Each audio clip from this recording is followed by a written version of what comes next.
isimo empilweni esimenza ukuthi whatever lenkinga akade ebhekene nayo wangakwazi ukubona uJesu kulesi simo akusona. Alibonke igama lenkosi. But sizothi kuwena ungafi ukhungethwe inkinga uJesu ekhona. Le ndoda yabani yathola umusa ukuthi as much as isenkingeni kodwa ingafi isenkingeni uJesu ekhona. Yathatha i-opportunity yokuthi ake ngihambe ngiye kuJesu. Ayizange sisilungiselele ukuya kuJesu. Yadecide ukuza kuJesu. Ngoba mase ufuna uza kuJesu ngempela awudinga ama preparation ukuze uze kuye. Udinga ukuza kuJesu uhuwe. Udinga ukuza kuJesu unganikiniki. Udinga ukuza kuJesu unuka isono. Udinga ukuza kuJesu ungafunwa abantu. Udinga ukuza kuJesu ulahliwe. Udinga ukuza kuJesu inkinga zikubambile. Ungasho ukuthi inkinga iqala zisonjululwe bese ngiza kuye. Ungasho ukuthi ngiqale ngihlukane nesono bese ngiza kuye. Ngoba uyena umsindisi ngeke uyisindise. Ngeke uyikhiphe amandla esono kodwa uyo umsindisi. Ngeke uze thula imithwalo yenkinga zakho kodwa uyo thula umthwalo.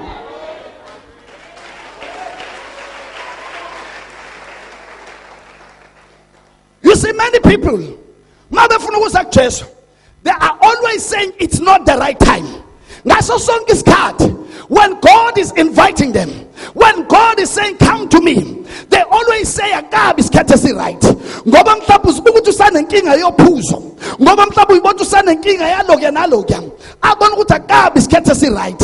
Omunye azasho ukuthi nakumina kuyoyifikela. Ngifuna ukuthi kuwena lalelani wabazalwane umuntu uyadecide ukuza kuJesu. Alibonke igama lenkosi. Ingakho lithi silenkosi ibheka ngimi ngasemnyango. Uma umuntu evula uthi ngiyanqonqotha, uthi uma umuntu evula ngiyongena ngidle naye adle nami.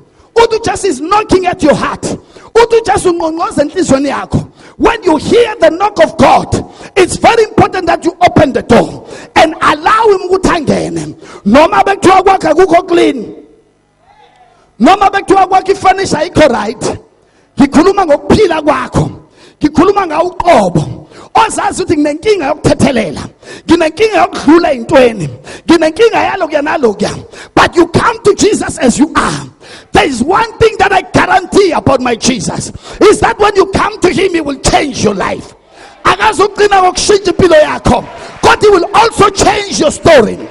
Oh hallelujah. And it's not just going to end there.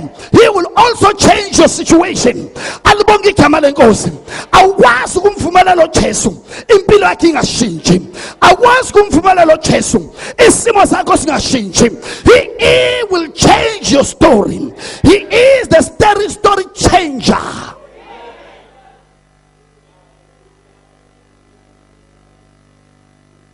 Oh hallelujah. God is about to change your story. Whatever lokho abantu abakwaziyo ngawe uNkulunkulu ufuna ukukushintsha. Alibonke igama lenkosi. Nawe lokho okwaziyo ngawe uNkulunkulu ufuna ukukushintsha. Elithi lenkosi ibheka umuntu eMkristu Jesu. Lithi iBhayibheli uyisidalwa esisha. Lithi iBhayibheli konke okudala kuyahlula. Bheka kuvela okusha. uNkulunkulu ufuna ukuveza into ezintsha empilweni yakho. Izinto obungazazi ukuthi zingenzeka. Izinto obusewulahlekelwe ithemba ukuthi empilweni yakho zingenzeka. Kodwa God is here to make it happen for you.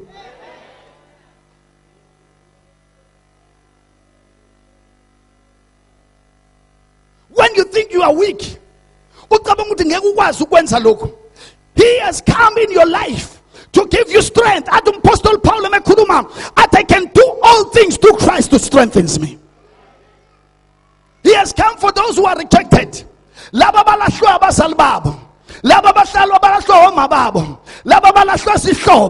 Jesus saying, I am here for you. Uthi he say, wayintandane uyindoda yabafelokazi. Lithi iBhayibheli oyethileyo uyamnikeza amandla. What a mighty God we serve.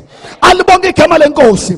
uNkulunkulu onomusa, uNkulunkulu onothando, uNkulunkulu omangalisayo, uNkulunkulu othembekile, uNkulunkulu othabeza kuye akabalahleli ngaphandle. Noma isimo singakulahla nabantu bakulahle, but Jesus Christ, I say Jesus will never forsake you.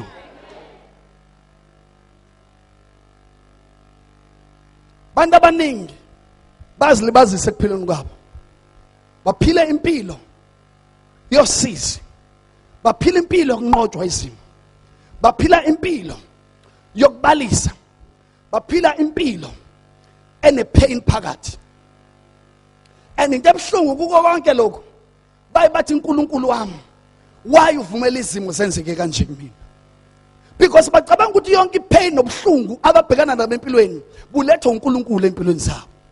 I have come to tell uNkulunkulu akalethile into ezibuhlungu kuwena, kodwa uNkulunkulu ulethe izinto ezinhle kuwe. Lithi iBhayibheli zonke izinto ezinhle zivela kuye. Bazalwane, izifo aziveli uNkulunkulu, ukufa akuveli uNkulunkulu. Zonke lezi zinto ziyimphumela yesono. Nangizwa nibazalwane bami, including poverty does not come from God. Alibonke igama lenkosi. But uNkulunkulu anamacebo amahle ngempilo yethu. uNkulunkulu ofuna ukuyibona impilo yethu isuka from one level of glory into another and from another into another. Hayibona ngizwa nibazalwane bami. uDavide mesembulelekile ubuhle nobukhulu bukaNkulunkulu, uthe mekhuluma athi uJehova ngumalusi wami, athi ngiyikweswela, ngoba uyazi ukuthi kunomnakekeli wakhe, ngoba uyazi ukuthi kunomalusi wakhe, ngoba uyazi uthi uJobe mekhuluma athi mebhekene nenkinga athi ngiyazi ukuthi umhlengi wami uyaphila. What a mighty God we serve. uNkulunkulu yiko konke kuko konke. Lokho ufuna ukuthi avele eyikho uyakwazi ukuvela eyikona. Mawufuna ukuthi akuphulukise igama lakhe uJehova Rafa, the healer. Alibonke igama lenkosi. Mawufuna mithi isidingo sakho uvela njengoJehova Jireh, that means the provider. Alibonke igama lenkosi. uJehova mawuseyimpini, alibonke igama lenkosi, uvela njengendoda yempi. Alibonke igama lenkosi.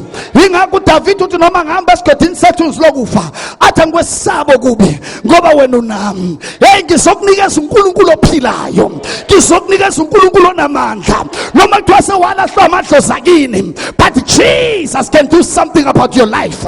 Hallelujah. Ngoba bonke ababadelwa kithi ababona umdelo wakubona kuyena. Bonke thina sesibadelile.